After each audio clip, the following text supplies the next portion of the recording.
Pegadaian luncurkan Tring, akses investasi dan gadai kini di genggaman. PT Pegadaian resmi meluncurkan aplikasi digital Tring di Makassar sebagai langkah memperluas akses layanan investasi emas dan gadai bagi masyarakat pada Jumat 31 Oktober. Peluncuran aplikasi tersebut dikemas dalam Festival Tring Pegadaian 2025 yang digelar di Mall Ratu Indah Makassar dan disambut antusias oleh pengunjung.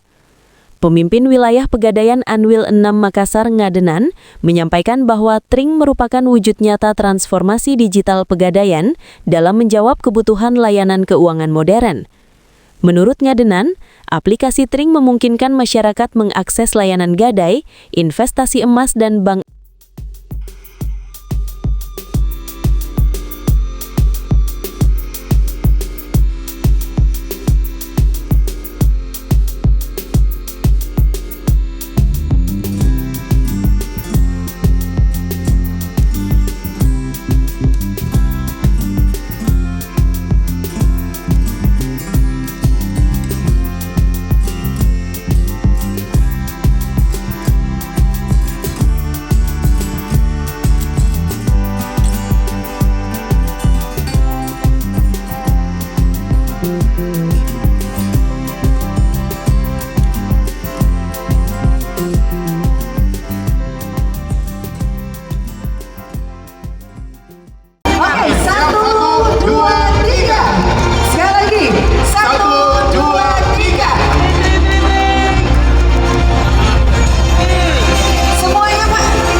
Menghadirkan beragam yang kita hadirkan untuk seluruh sahabat. Dan saat ini kita sedang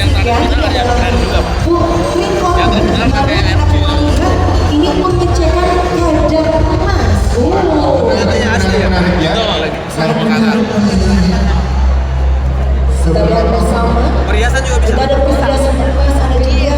Kelebihannya juga dia bisa mengurai logam apa yang ada di dalam. Download Tribun X sekarang, menghadirkan lokal menjadi Indonesia.